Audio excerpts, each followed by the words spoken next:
banyak orang yang masih bingung tentang TOEFL ITP dan PBT. Jadi sebenarnya PBT atau paper based test itu adalah sama dengan TOEFL ITP. TOEFL ITP itu kepanjangan dari Institutional Program System. Testing program. Jadi untuk TOEFL ITP ini dan PBT ini sama, hanya saja format tesnya yang berbeda. Kalau TOEFL IBT dia menggunakan namanya kepanjangannya kan internet based test. Jadi sudah pasti, sudah tentu tesnya menggunakan sistem online. Nah, kalau untuk TOEFL ITP itu formatnya yaitu PBT. Makanya orang sering salah pengertian tentang TOEFL, PBT, dan IBT. Padahal sebenarnya itu adalah sama, tes yang sama, jenis tes yang sama, namanya ITP, format tesnya yang PBT atau paper based test. Gitu. Okay, next slide please. Okay, so let's move on to TOEIC. And TOEIC is a different kind of test altogether. It stands for Test of English for International Communication. This is a test that is not used for university applications. It is most commonly used by companies to test their employees' English ability. It can be used to test existing employees. It's also quite often used as a part of the recruitment process to test applicants' English ability. And it's used in Indonesia and also in other countries where maybe non-English speakers are hired or second language speakers are hired. Okay. Right. Jadi untuk TOEIC sendiri, TOEIC ini kepanjangan dari Test of English for International Communication. Ini TOEIC sendiri itu biasanya digunakan untuk pekerjaan. Jadi tidak digunakan untuk apply ke universitas ya. Ini kebanyakan dipakai untuk apply pekerjaan atau untuk biasanya untuk kenaikan jabatan misalnya. Nanti kami akan bahas lebih detail tentang masing-masing tes tersebut. Tapi again perlu digarisbawahi bahwa TOEIC ini digunakan hanya untuk pekerjaan, bukan untuk bukan untuk masuk ke universitas. Jadi ini masih dipakai di Indonesia dan juga ada beberapa negara yang bahasa utamanya bukan bahasa Inggris. Okay, then we move on to IELTS, which is probably now the most popular of these tests. IELTS stands for International English Language Testing System. It is also a test that is primarily aimed at university and college applications, but it also has a version of the test that is quite frequently used for visa applications in countries. So like TOEFL, there are two versions of IELTS. There is what's called the general version and the academic version. So it can be used for students or it can be used for people applying for visas. Okay. Ya, jadi untuk IELTS, nah IELTS ini lumayan populer ya di kalangan orang Indonesia. Jadi IELTS ini kepanjangan dari International English Language Testing System. Nah, berbeda dengan TOEIC, IELTS ini hampir mirip dengan TOEFL. Ini kegunaannya untuk masuk ke universitas dan juga untuk apply visa. Jadi buat yang ingin apply visa itu harus mempersiapkan untuk IELTS-nya. Nah, untuk IELTS sendiri ini juga ada dua tipe IELTS, dua jenis. Jadi sama kayak TOEFL tadi, dia ada ITP dan IBT. Kalau untuk IELTS dia ada yang general dan akademik. General itu biasanya untuk apply visa untuk pekerjaan, kalau akademik itu untuk pendidikan. Nah, ini nanti kita juga akan mengadakan polling. Saya akan mengadakan polling sama seperti TOEFL tadi untuk mengetahui sejauh mana pengetahuan Bapak Ibu dan juga teman-teman terkait IELTS sendiri, di negara mana sajakah IELTS ini diterima. Jadi pollingnya akan muncul di layar Bapak Ibu dan juga teman-teman. Silakan langsung di vote ya. Jadi pertanyaannya saya bacakan kembali, di negara mana sajakah IELTS ini diterima? Untuk pertanyaan jawaban yang pertama itu ada di Kanada, ada di New Zealand, ada di Singapura, kemudian ada di semua negara. Silahkan di vote ya.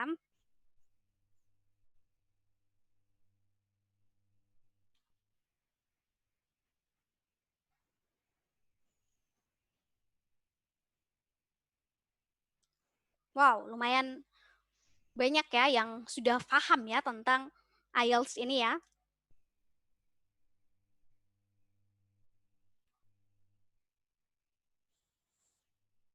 Ya, masih ada waktu ya untuk vote ya.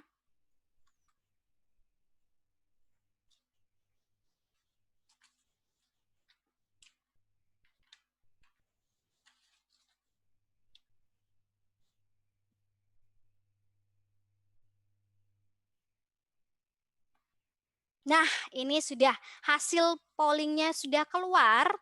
Ini 20% mengatakan bahwa IELTS ini diterima di Kanada. Kemudian 16% mengatakan di New Zealand, 18% mengatakan IELTS diterima di Singapura, dan 75% mengatakan ada di semua negara. Okay, Mr. Chris, so based on the poll's result, most of the audience voted that IELTS is accepted in all countries.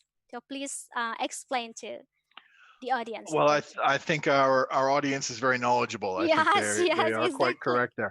I think when IELTS was first introduced many years ago, it was aimed primarily at universities in the UK. It comes from Cambridge testing, so it was aimed first at UK universities. And then picked up by places like Australia and New Zealand and so on. But nowadays, it's probably the most popular test, and it's accepted by universities in most countries in the world. Once again, wherever you're applying for university and whenever you're deciding what test you're going to do to check your language proficiency, it's important that you check with your university and make sure that Yes. your test matches their requirements. Ya, ya.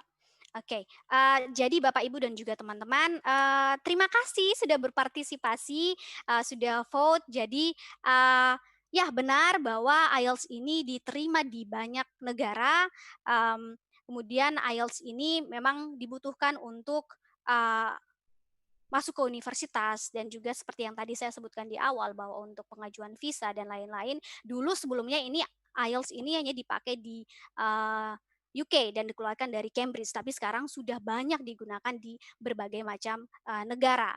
Nah, untuk IELTS sendiri ini lumayan populer ya, IELTS ini banyak yang datang nyari, oh saya mau tes IELTS, saya mau ini mau pakai visa segala macam. Jadi banyak orang yang memang sudah paham tentang kebutuhan IELTS ini. Nah, tapi yang perlu diingat kembali bahwa ketika kita apply ke suatu universitas atau ke suatu lembaga, harus diperhatikan apakah memang benar yang dibutuhkan itu IELTS atau TOEFL atau bahkan TOEIC gitu. Tapi ingat, TOEIC hanya digunakan untuk pekerjaan. TOEFL dan IELTS digunakan untuk masuk ke universitas. Jadi pastikan lagi benar-benar skornya berapa yang dibutuhkan, kemudian tes apa yang dibutuhkan, sertifikat apa yang dibutuhkan oleh universitas tersebut. Oke, next please.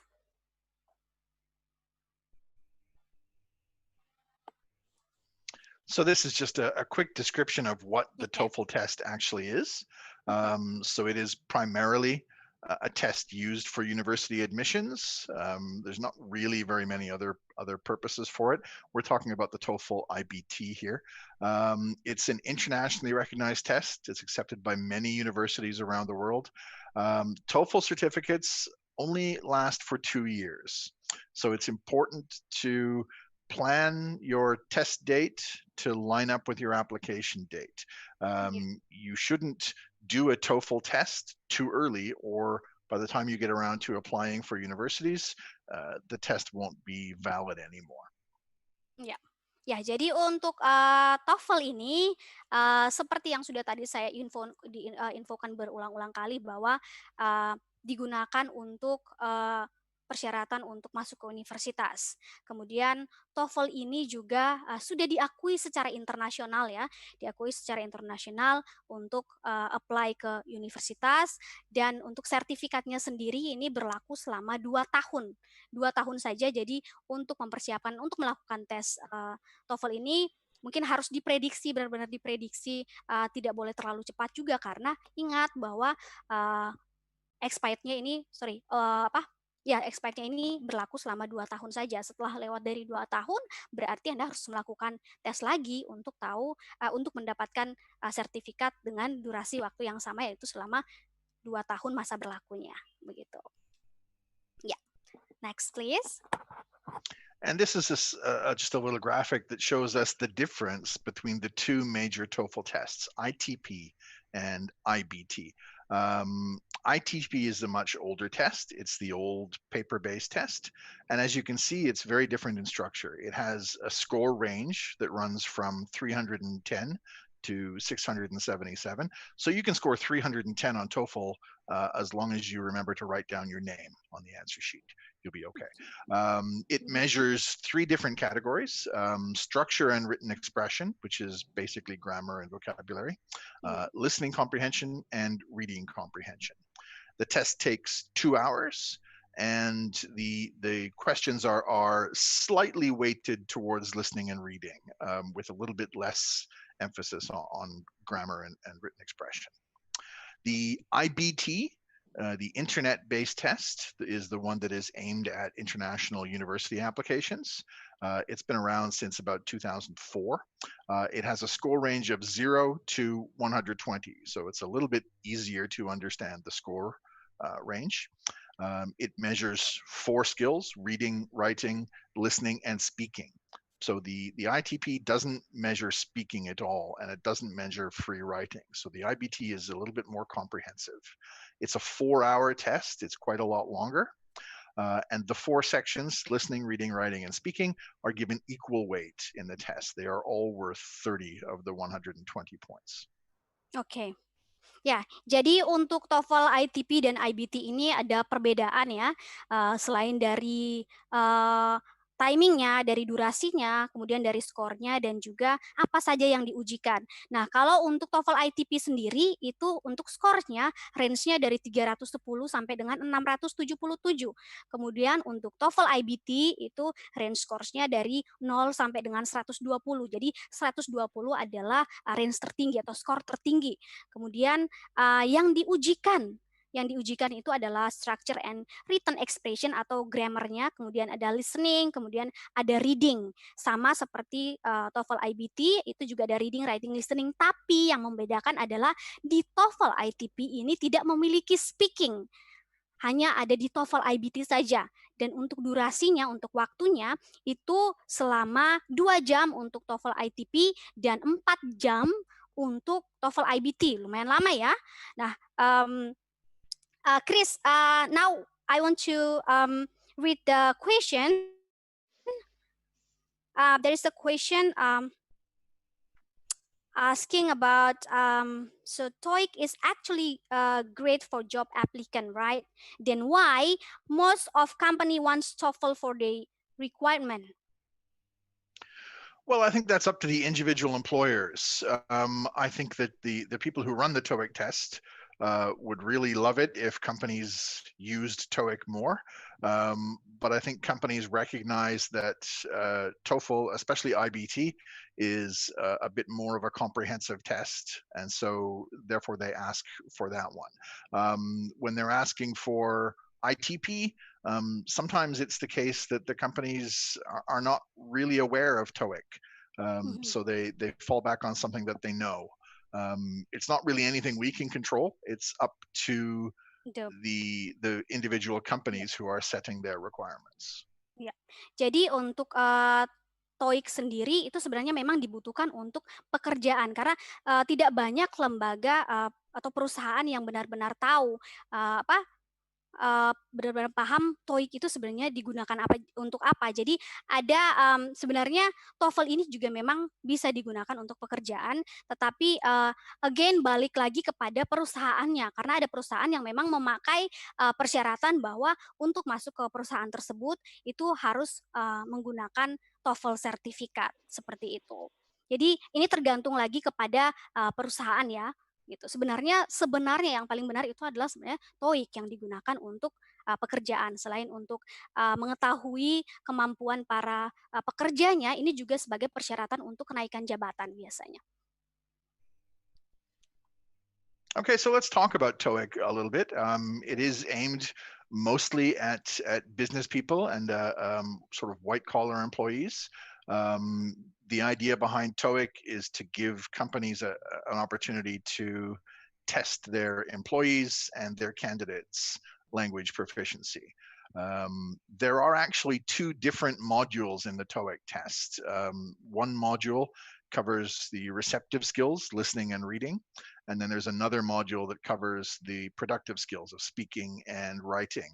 And you have a choice to administer one or both of those modules. Like the TOEFL tests, the TOEIC certificates expire after 2 years. Okay. Just going back to what our previous questioner asked about people asking for TOEFL instead, I think that TOEIC probably doesn't have enough awareness among companies. It's been around for about 10 years, and I think a lot of companies don't really know it's there, so they don't use it. They tend to use TOEFL instead. Yeah, I have explain about that actually. Lanjut ke yang tadi untuk TOEIC ya. Jadi kita akan membahas tentang TOEIC lagi. Jadi TOEIC ini kebanyakan memang dipakai untuk para pebisnis atau para pekerja. Jadi again ini memang balik lagi kepada perusahaannya. Sebenarnya yang sebenarnya seperti saya bilang bahwa memang TOEIC ini memang digunakan untuk pekerjaan atau untuk bisnis gitu. Kemudian yang diujikan, untuk tesnya ini, TOEIC itu ada 2 tipe tes, ada listening sama reading, speaking dan writing. Berdasarkan pengalaman itu kemarin ada yang mau sekolah pilot, itu yang diambil adalah tes listening dan reading. Dan untuk for the duration is about 2 hours, right, Mr. Chris? Yes, I believe Yeah. each module is 2 hours. Each module is 2 hours. Ya, jadi masing-masing tes listening dan reading itu selama 2 jam untuk durasinya, dan sama seperti TOEFL, sertifikatnya ini berlaku selama 2 tahun. Okay, next slide. Okay, and then the last one we're going to look at is IELTS. Anyone can take this test, and what we mean by that is that it's got a version that is used for university applications, so it's commonly used by students, but it's also got a general version that is used for mostly for visa requirements, I would say, but occasionally for job applications and so on as well. The test also covers the 4 major skills: listening, reading, writing, and speaking. IELTS is scored a little bit differently. Instead of providing a specific numbered score, IELTS scores are given in bands or ranges. So the lowest is band 1, the highest is band 9. It means that 2 people who score similarly, but maybe don't get exactly the right number of same number of questions right and wrong, could still potentially be in the same band. IELTS also expires after 2 years. That seems to be a commonality among all of these tests, that they don't want the certification to last longer than 2 years. Iya, oke. Ya, thank you Mr. Chris. Ya, dan untuk IELTS sendiri itu bisa diikuti oleh siapapun, tesnya bisa diikuti oleh siapapun, tapi harus diperhatikan kebutuhannya, karena untuk tes IELTS sendiri itu seperti yang di awal saya infokan bahwa kurang tepat kalau diambil yang mengikuti tes tersebut adalah yang dari range usia 11 sampai 13 tahun. Jadi memang harus dipastikan dulu tujuannya untuk mengambil tes IELTS ini untuk apa. Kemudian untuk tesnya itu yang diujikan ada listening, reading, writing, dan speaking, sama seperti TOEFL IBT.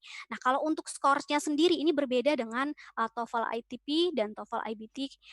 Untuk IELTS sendiri itu kita menggunakan band, range-nya itu kita sebutnya dengan bands. Jadi bands-nya dari 1 sampai dengan 9. 9 adalah skor tertinggi. Dan sertifikatnya sama seperti tes-tes yang lain, itu expired-nya selama 2 tahun. Begitu. Ya. Next. Sorry. So, Mr. Chris, we know that there is a CEFR level that measure our ability in English, or A1, A2, or beginner, and then elementary.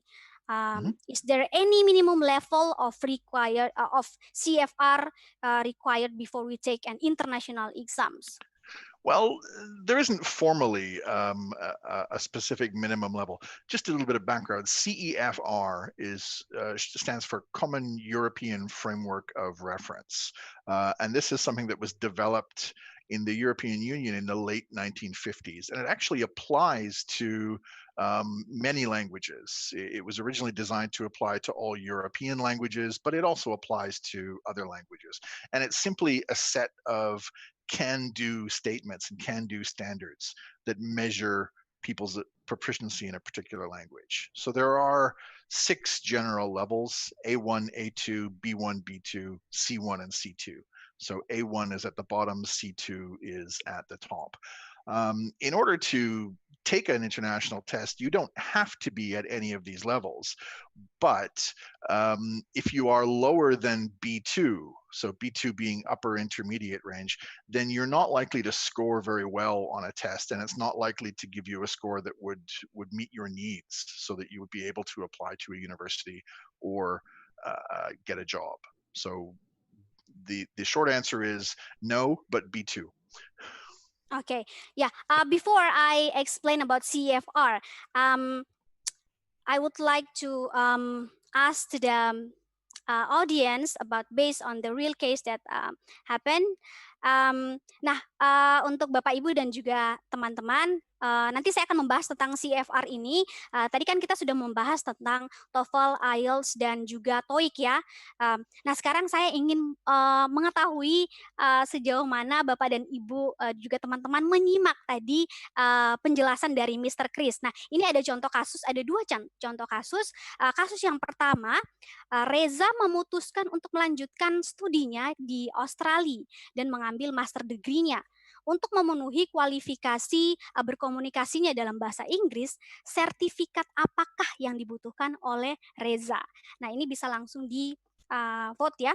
Bisa dipilih jawabannya. Ada yang pertama ada TOEFL IBT, kemudian yang kedua ada IELTS, dan yang ketiganya keduanya benar tergantung universitas yang dipilih.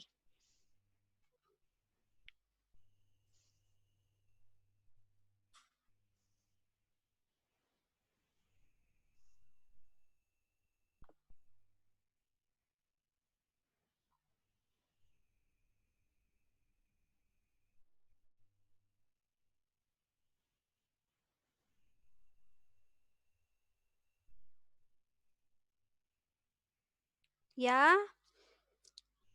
masih ada waktu untuk pollingnya, silahkan. Ternyata banyak yang menyimak ya.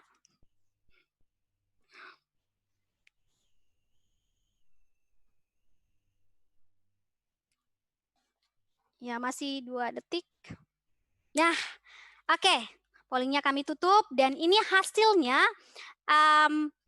ada 5% yang mengatakan TOEFL IBT, kemudian 19% mengatakan IELTS, kemudian 76% mengatakan keduanya benar. Ya, jawaban yang betul adalah keduanya bisa saja betul, tergantung dari universitas yang dipilih. Jadi terima kasih ya sudah menyimak penjelasan dari Mr. Chris. Memang benar TOEFL ini memang dibutuhkan. Ini dipakai di universitas. Untuk TOEFL ini bisa diterima di manapun, di universitas manapun, dan yang digunakan untuk kasusnya Reza ini adalah keduanya benar tergantung universitas yang dipilih. Jadi again, memang benar kita harus mengecek ketika kita meng-apply ke sebuah universitas, itu kita harus pastikan yang diterima itu apa. Jadi jawabannya yang benar adalah keduanya benar tergantung universitas yang dipilih. Untuk itu again, perhatikan baik-baik dari university requirement-nya pas kita meng-apply ke sebuah universitas. Oke, pertanyaan kedua. Ini saya juga akan menanyakan contoh kasusnya adalah Cynthia merupakan staf di salah satu perusahaan ternama di Indonesia dengan lingkungan bilingual bahasa Indonesia dan bahasa Inggris. Lalu dia mendapatkan promosi jabatan untuk menempati posisi sebagai direktur utama Tapi untuk membuktikan kemampuan komunikasi bahasa Inggrisnya, tes apakah yang sesuai untuk Cynthia? Silakan dipilih.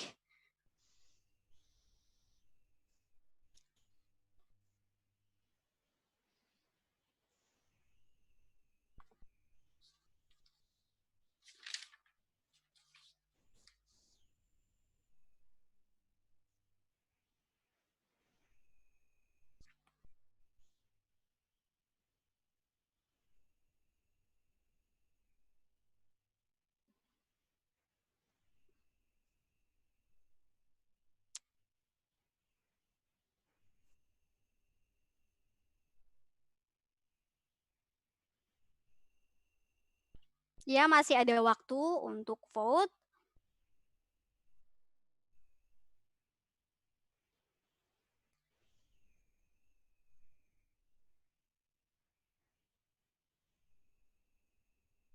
Nah, pollingnya sudah kami tutup. Berdasarkan pollingnya, ini jawabannya ada yang mengatakan Cynthia membutuhkan TOEFL. Ada yang bilang Cynthia membutuhkan TOEIC, dan yang terakhir keduanya benar tergantung perusahaan yang dipilih. Oke, 6% TOEFL, 57% TOEIC, kemudian 38% keduanya benar tergantung perusahaan yang dipilih. Ya, dan jawabannya adalah keduanya bisa saja betul, tergantung dari kebutuhan perusahaan. Jadi seperti TOEFL dan IELTS, ketika kita mau apply ke universitas, kita harus memperhatikan universities requirement-nya. Untuk pekerjaan pun demikian, kita harus mengetahui lebih dengan pasti apa saja yang dibutuhkan untuk masuk ke perusahaan tersebut, apakah TOEFL atau TOEIC. Gitu. Jadi jawabannya adalah keduanya bisa saja betul, tergantung perusahaan yang dipilih. Okay, so sorry, Mr. Chris, I forgot to inform you about the polling. So yeah, now you can continue about ZFR, Common European Framework.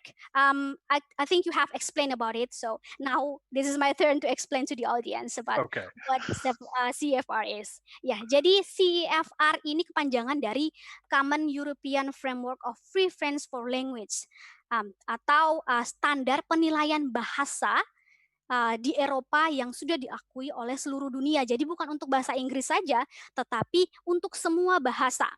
Nah, CFR ini biasanya ada di beberapa lembaga kursus atau di lembaga pendidikan lainnya. Nah, IF merupakan salah satu lembaga yang sudah menggunakan CEFR sebagai standar untuk standar mengikuti standar yang ada di luar, yaitu standar yang sudah diakui oleh seluruh dunia. Jadi biasanya di sertifikatnya IF itu ada CFR-nya. Nah, apa yang membuat CFR ini istimewa? CFR ini istimewa karena ketika nanti kita ke luar negeri, misalnya kita mau melanjutkan nih kursus bahasa Inggrisnya di luar negeri, dan kita punya sertifikat yang sudah ada CFR levelnya, nanti kita tinggal saja melanjutkan karena lembaga tersebut sudah tahu bahwa kemampuan bahasa Inggris orang ini CFR-nya ada di B1, berarti dia sudah menguasai bahasa Inggrisnya sampai di sini. Jadi dia tinggal melanjutkan saja ke level berikutnya. Ya, langsung saja ke next slide. Ini ada tabel yang tadi sudah dijelaskan oleh Mr. Chris. Nah, ini ada score estimates-nya.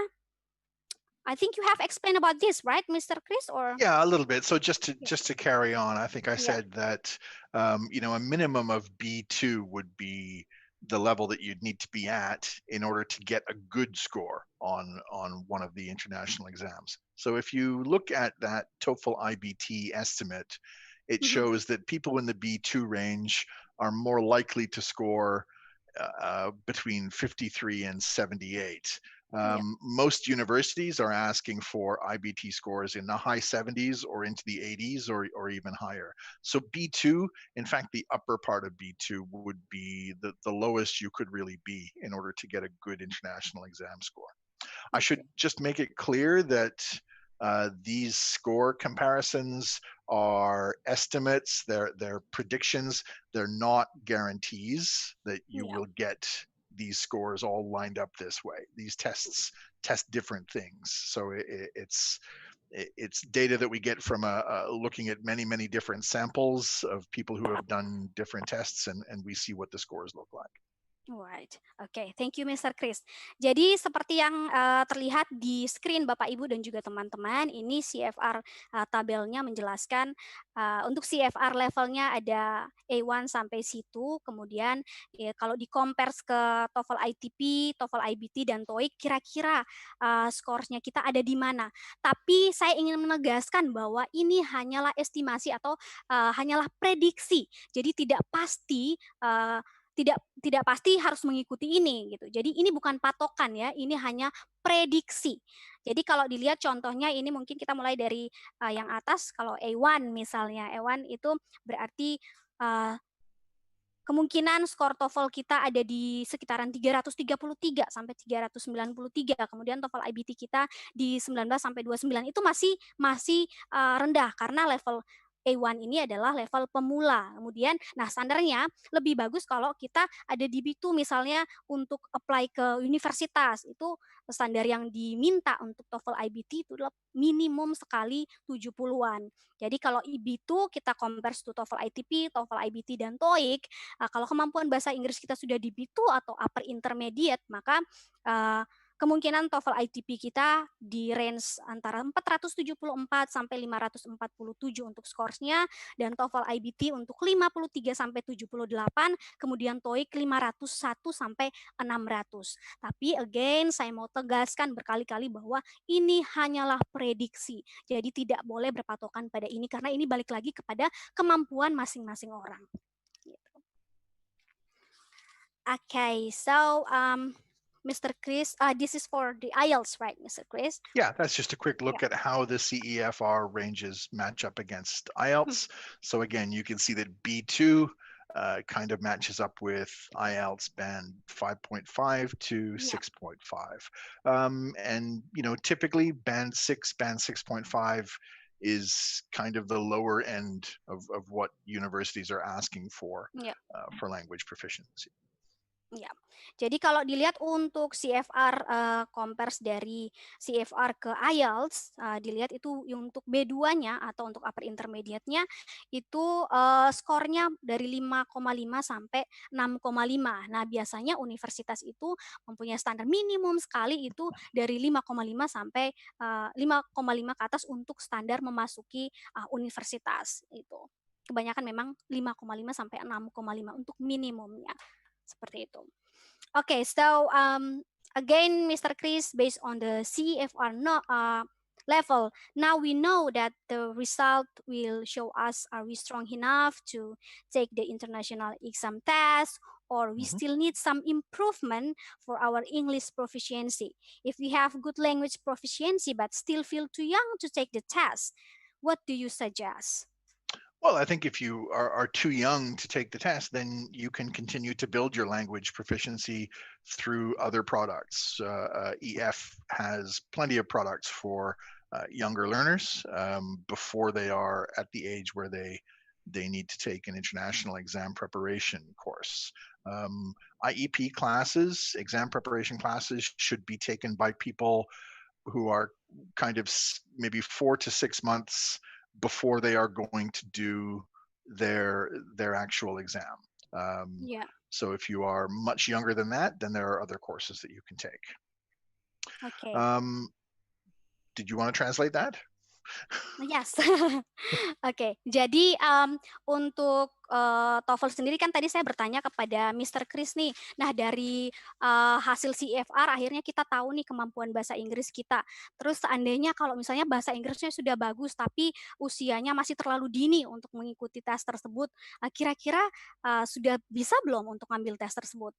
Nah, saran dari Mr. Chris adalah untuk tes TOEFL sendiri, ya again kita harus tahu kebutuhannya kita. Jadi kalau untuk range usia yang masih muda, masih dini, mungkin lebih baik kita tidak mengikuti tes tersebut karena kita harus sesuaikan dengan kebutuhan kita. Kalau misalnya tujuannya untuk masuk ke perguruan tinggi dan usianya masih seperti itu, terlalu dini untuk mengambil tesnya. Sedangkan tesnya hanya berlaku, sertifikat tesnya hanya berlaku selama 2 tahun. Begitu. Nah, this is the last one. Who should and shouldn't take the IEP class? Yeah, this is just a quick look at what you should be thinking about, and should you or shouldn't you take a class that's aimed at exam preparation. Mhm. If you are a few months away from taking a test, so would be for a university requirement, or a job requirement, or a scholarship or visa requirement, then yeah, I think an IEP class is the right thing to do. It might be ITP if you are looking to apply to a university in Indonesia, or it could be IBT or IELTS if you're looking at international universities, could be TOEIC if it's a job requirement. Okay. There are a lot of people that think they should take our IEP classes that really shouldn't. Um, uh, Probably the first category is people who are just curious about what their score would be. And I think a better way to manage that would be to get a good idea of your CEFR rating and then use our charts to compare. And we can get a CEFR rating by just doing a standard placement interview with one of our qualified teachers, either face to face or through a Zoom platform like this. It'd be a combination of an online test and an oral exam that wouldn't take anywhere near as long as an international test, that we could get a CEFR rating for you. Sometimes students are pushed into this by parents who believe that the best thing to do is to start preparing early for IEPs. And I think that early preparation is a good idea, but not necessarily with the IEP classes. Younger students can take other classes, more general English classes like our front runner courses. Yeah.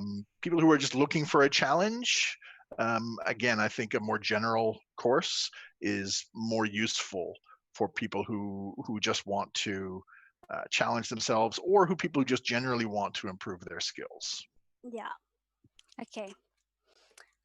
Jadi untuk siapa saja yang sudah tepat mengambil, kelas persiapan, kemudian siapa saja yang belum seharusnya mengambil kelas persiapan. Jadi IEP classes atau International Exam Preparation Class adalah kelas persiapan.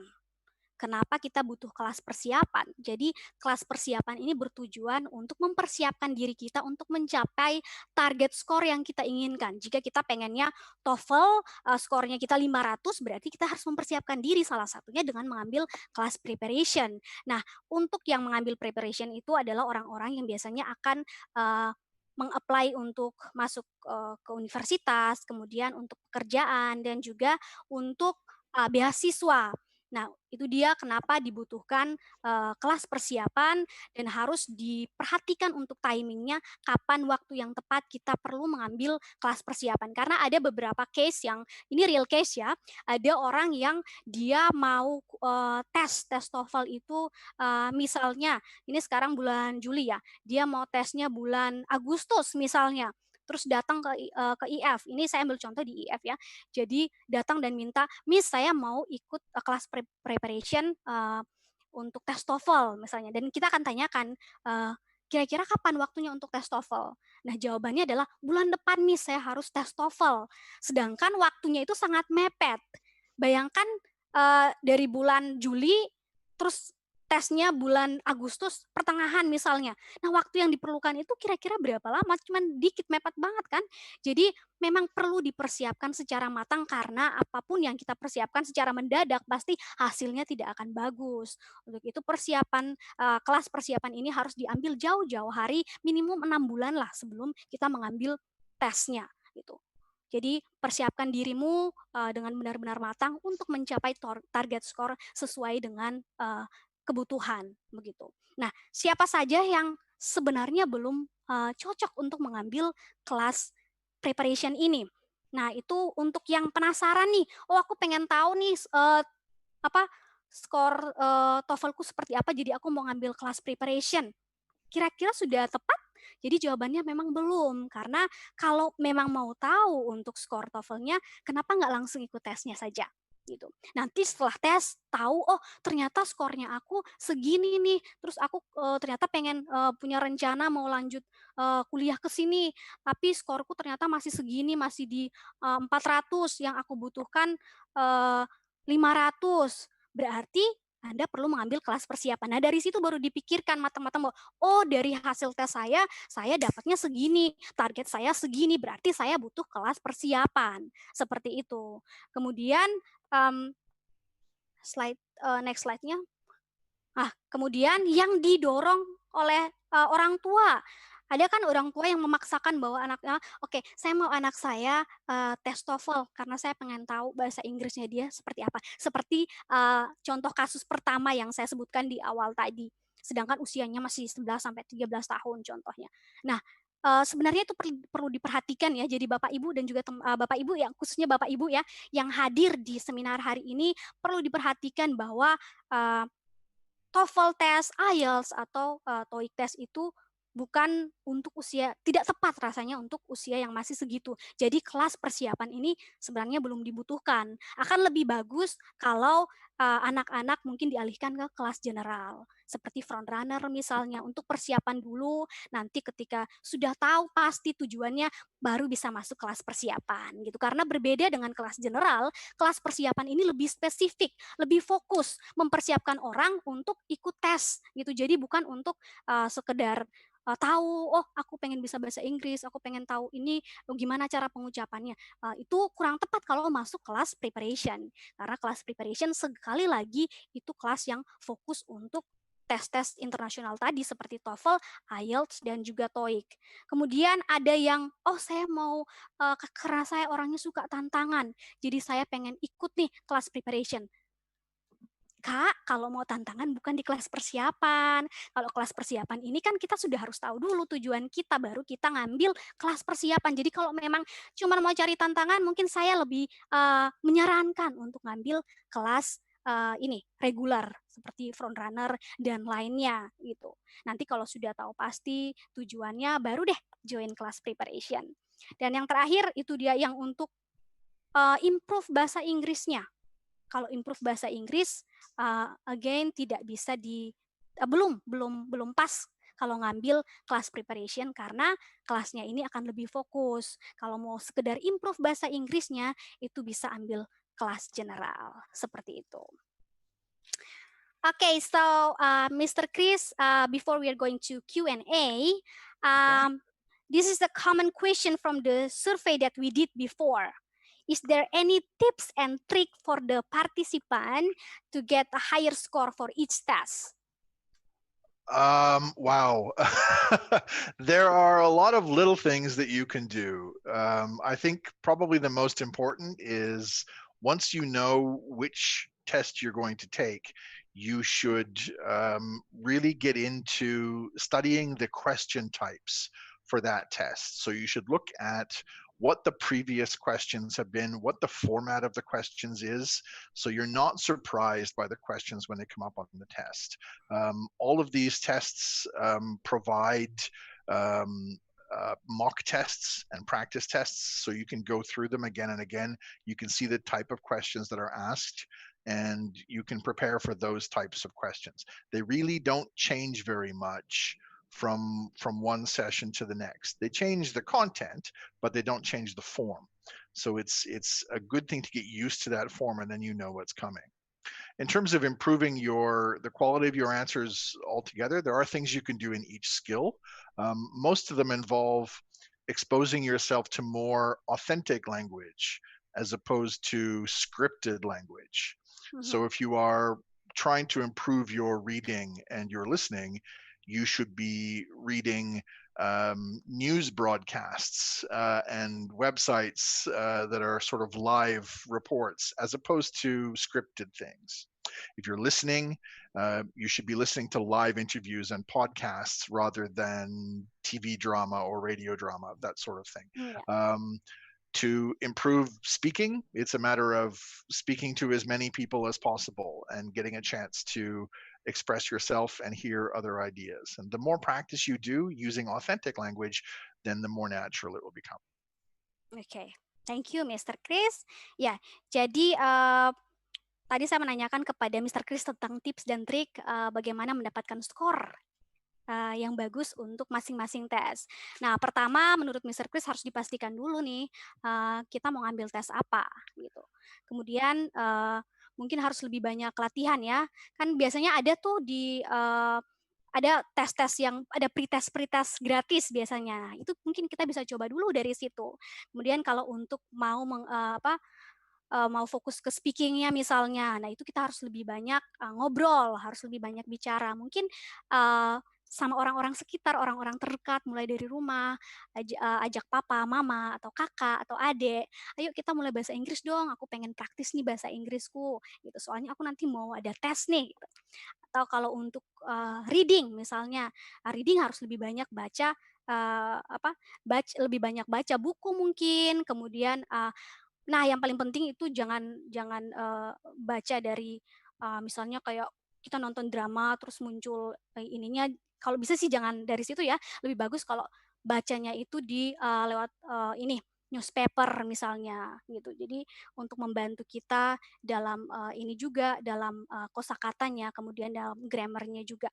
Terus untuk listeningnya, nah disarankan nih tadi sama Mr. Chris, listeningnya jangan dengar dari itu dari drama-drama yang kita nonton karena bahasa Inggrisnya kurang kurang tepat. Jadi lebih bagus kalau kita dengerin podcast misalnya, kemudian berita kayak berita-berita online seperti itu. Mungkin lebih bagus kalau kita dengernya dari situ. Itu untuk membantu kita gitu. I have a little bit Okay. more. Okay, yes. I have more tips. So a couple more that I can give. First of all, it's learn to take good notes. Most of these Okay. tests allow note taking, so it's a good idea to practice taking notes in reading and listening selections and learning how to summarize things properly. Yes. Also, when it comes to giving spoken and written answers, learning how to organize your answers properly is really important. So when you're doing a written essay, make sure you've got a clear introduction, a clear body, a clear conclusion in your written work. And the same goes for spoken answers. There's an old rule that says, "Tell them what you're going to say it, tell them what you've said." And if you follow that for written and spoken answers in these tests, it just makes your answers sound more concise and makes it clear that you know what you're talking about. And it has a positive influence on the markers. Iya, oke. Ya, yang paling penting adalah tips dari Mr. Chris adalah taking note atau kita mencatat hal-hal yang ingin kita sampaikan. Karena itu sangat penting, itu sangat membantu kita ya. Untuk listening juga sangat membantu. Ketika kita listening, kita harus mencatat, harus punya catatan. Jadi nanti ketika sudah selesai, kita bisa langsung salin langsung ke jawaban kita. Begitu juga dengan speaking, itu lebih mempersiapkan kita ketika kita ingin menyampaikan apa yang diujikan. Seperti itu. Nah, okay, Mr. Chris, there is a question from Lamtiar Nababan. So Lamtiar is asking about, is it true that IELTS is easier than TOEFL? Because I'm still considering between these two for university application.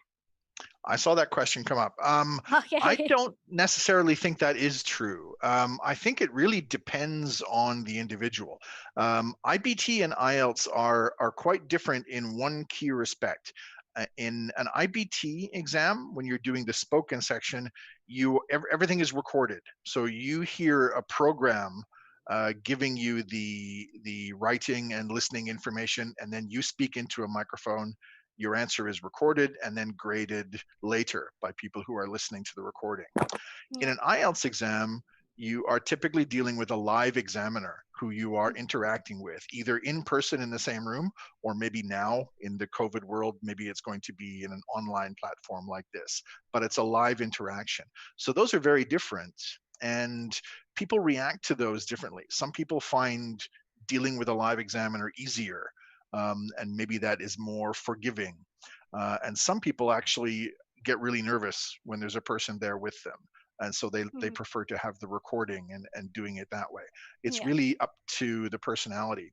I should also stress that this young lady, I believe, is thinking about which exam to take as she applies for universities. Once again, she should be looking at what the university will accept. The only time she should be choosing which to take is if the university says they will accept both. I just this second saw a very good point made by one of our listeners that the TOEFL exam tends to be done in American style English, whereas IELTS is quite often more of a British style English. Although again, those are blending a little bit more now. They're more overlapping than they were many years ago. But that is also a key difference. So thank you to whoever brought that one up. Oke. Ya, is it lamtiar. Oke, jadi lamtiar menurut Mr. Chris ini sebenarnya tidak sepenuh benar ya. Ini karena kembali lagi kepada kita ya. Karena masing-masing tes mempunyai baik TOEFL atau IELTS mempunyai ini sendiri, perbedaan sendiri. Untuk TOEFL sendiri misalnya, kalau TOEFL IBT ketika kita akan speaking, itu speakingnya kita harus record dulu. Kita record dulu jawaban kita, baru nanti didengar oleh pengujinya. Sedangkan IELTS sendiri itu tesnya langsung dengan pengujinya, jadi kita langsung berhadapan dengan pengujinya. Itu jadi tergantung orang, dia mau pilih yang mana, begitu. Jadi kalau ada orang yang memang karena nervous, karena grogi, tidak berani berhadapan langsung dengan pengujinya, mereka akan lebih memilih untuk mengambil IBT untuk lebih gampang memudahkan mereka. Jadi tidak bertemu langsung dengan pengujinya. Jadi bisa langsung rekam jawabannya, kemudian nanti pengujinya yang akan mendengarkan langsung. Dan next question is from Valentin Heralsia Kunarwanto. Okay, the question is TOEFL is using American English and TOEFL is using American. You mean IELTS? TOEFL is using American English and TOEFL using British. Oh, TOEFL is using American English and TOEFL using British English, isn't it? IELTS. Okay, let's just clarify that because I get the idea behind the question. So TOEFL was originally an American-based test, and the company that runs it, ETS, is an American company. Whereas IELTS is run by Cambridge Testing, which is a British company. So you can say that, yes, TOEFL is a more American test and IELTS is a more British test. Yeah, okay. However, it's also true that the TOEFL IBT contains different accents. So if you are listening to TOEFL IBT questions, you will hear a lot of American accents, but you will also hear other accents and other pronunciations there.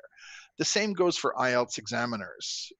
Cambridge and IELTS are a British company, but I know many IELTS examiners who are American or Canadian or Australian or South African or Irish, and neither British nor American. Both tests operate on the function of mutual intelligibility and not the need to be correct within accents.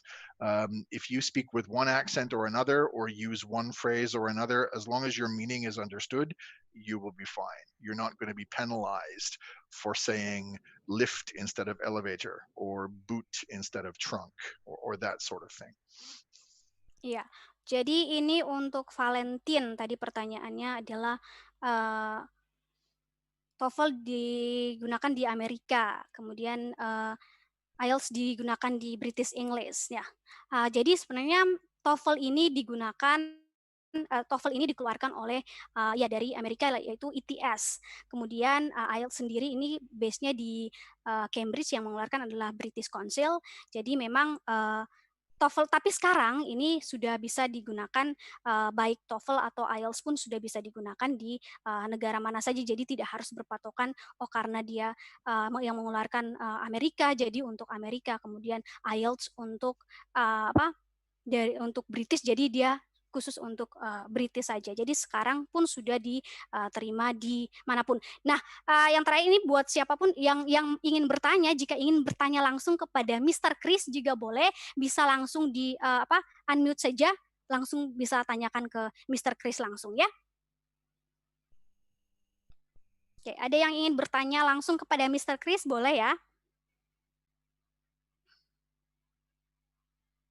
Belum ada ya, belum ada. Kalau gitu saya mau tanyakan lagi ke Mr. Chris. Itu ada pertanyaan dari Mr. Chris. There is a question. What kind of TOEIC do you think suitable for scholarship? Some of scholarship want us to take TOEIC, but which modules is suitable? Okay. Well, once again, you need to check with the whoever is awarding the scholarship, so the scholarship provider, I've seen a lot of requirements for just the listening and reading module. I think that the speaking and writing module is fairly new, so maybe a lot of providers don't know that that exists. You should never take somebody else's word for what is required. You should always check to see what the actual scholarship provider or scholarship beneficiary is asking for. Ya, jadi untuk itu pertanyaannya dari Nesya ya. Nah, itu untuk jawabannya adalah untuk TOEIC-nya sendiri itu memang harus harus dilihat dari ini tempat penyelenggara beasiswanya, apakah LPDP dan yang lain-lainnya yang dibutuhkan memang TOEIC atau bukan. Kalaupun TOEIC yang dimintai adalah sertifikat yang mana, yang untuk reading sama listening ataukah speaking sama writing. Karena seperti yang dijelaskan di awal bahwa tes TOEIC itu ada 2 tipe tes, ada yang reading listening, kemudian ada speaking sama writing. Jadi kembali lagi kepada lembaga yang mengadakan scholarship tersebut. Oke, ada yang ingin bertanya kepada Mr. Chris langsung? Jangan malu-malu, bisa langsung di-unmute, terus tanya langsung ke Mr. Chris. Ini waktunya masih banyak loh, jadi kalau mau tanya langsung bisa ke Mr. Chris.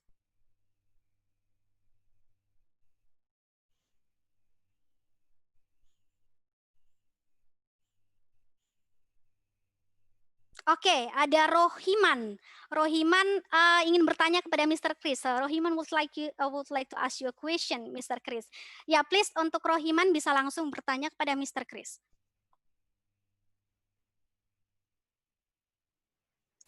Okay. First, I would like Hello. to ask about the. Hello. Can you hear it? Yes, yeah, I can hear it. Okay. I would like to ask about the how to increase the, let's say, the grammatic, especially for the student, in order to follow this TOEFL test, because some of students it's difficult about the grammatic, and the others is how to increase the capability in the same synonym of the words of English. That's the 2 questions. Thank you.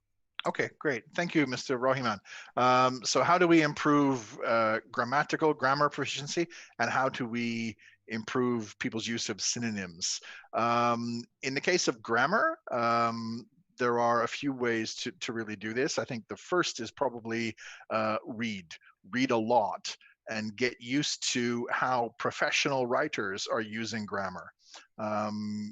Reading a lot of professional material and then comparing it to the grammar rules that we're taught in school can help us see how these rules actually work in proper writing. Reading out loud is also a good way to internalize things like word order. Words in Bahasa Indonesia work differently than words in English. They don't go in the same order. And so quite often people invert them and therefore make grammatical mistakes. So reading something in English out loud, something that you know has been professionally written, is a good way to internalize that word order and to compare real world grammar to the grammar that's being taught in the books. Put them together and do a lot of practice is probably the best way to do it. In terms of developing synonyms, so this is what we call developing width and depth of vocabulary. So we talk about vocabulary being both wide and deep. So width of vocabulary means being able to talk about different subjects and different things. Depth of vocabulary is what you're talking about, Mr. Rahman. It's about being able to talk about the same thing in different ways. So instead of just saying brother, you can also say sibling, you can also say family member, you can also say housemate, and so on. And the best way to do that is to start learning groups of words, and as you learn them, put them into categories, and then start substituting them as you do your practice and as you speak to people. Be aware of the words that go into the same categories and start experimenting and substituting them into different languages. Nothing beats having a good thesaurus on your desk or in your computer. A thesaurus, if you're not sure, is similar to a dictionary, but when you look up a word in a thesaurus, it will give you a list of synonyms, words that mean the same, and antonyms, words that mean the opposite. So it's a great idea to have one of those. When I'm trying to learn other languages, when I have time to try and learn other languages, when I learn a word, the first thing I do is I try and then look up 2 or 3 other words that mean the same thing, and I write them down and put them into the same category. I hope that helps. Oke, sudah terjawab ya Pak Rohiman ya. Terima kasih sudah bertanya. Oke, sekarang kita langsung ke promo. Kita ada flash sale menarik buat Bapak Ibu dan juga teman-teman. Langsung saja kita ke next slide, please.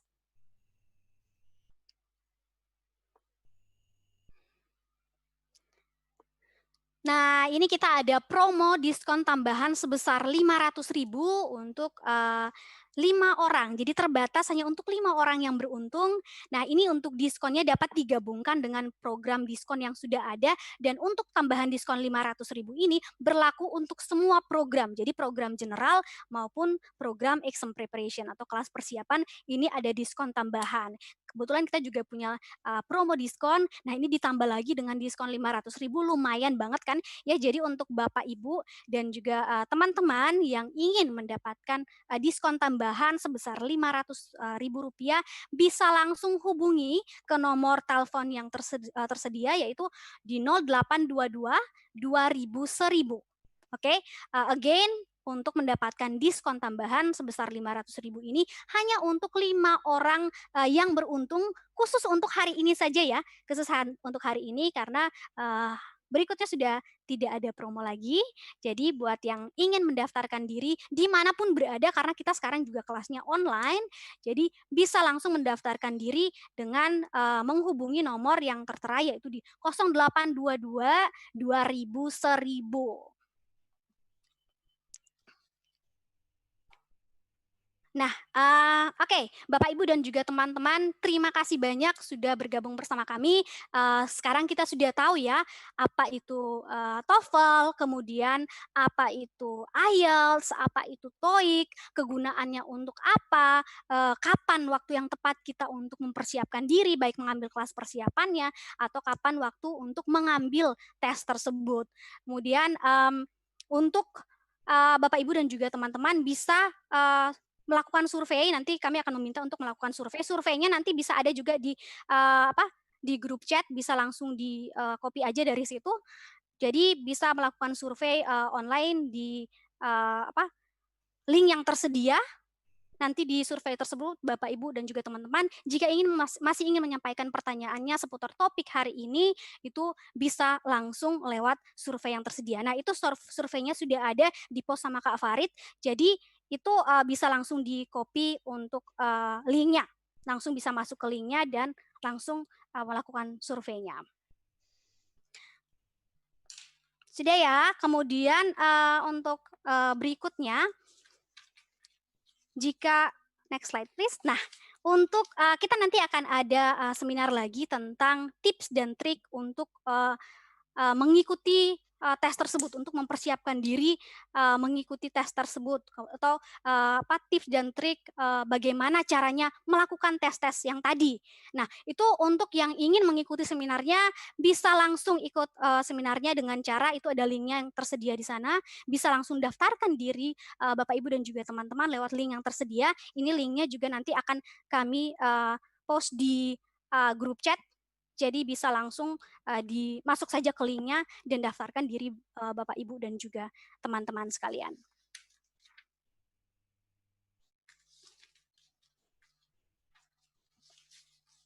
Nah, itu linknya sudah ada ya di grup chat ya.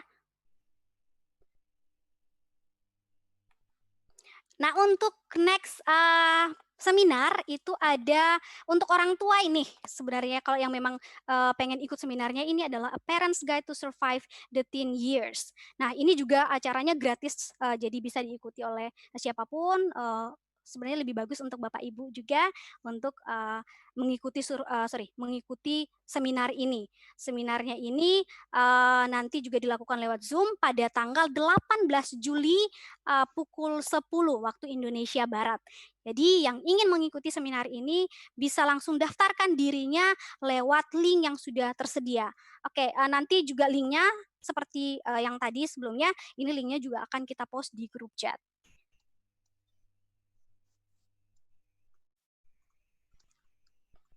Baik, terima kasih banyak untuk Bapak Ibu dan juga teman-teman yang sudah menyempatkan waktunya untuk bergabung bersama kami. Senang sekali saya bisa mendampingi Bapak Ibu dan juga teman-teman hari ini lewat seminar hari ini. Semoga informasi kami bermanfaat. And thank you very much for Mr. Chris for joining us today for the clear explanation. Thank you very much. Kita akan ketemu lagi di seminar-seminar mendatang. Jangan lupa untuk tetap menjaga kesehatan, hindari dulu keramaian, jangan lupa cuci tangan sesering mungkin, dan ikuti protokol pemerintah. Memang kita sudah masuk new normal ya, tapi kita harus tetap menjaga kesehatan diri. Ya, dimulai dari kita dulu ya. Oke, terima kasih banyak. Sampai jumpa di kesempatan-kesempatan lainnya. Saya, Davin, mau pamit undur diri dulu. Terima kasih banyak dan sampai jumpa. Thank you, everyone, and have a great day. Thank you, Mr. Chris.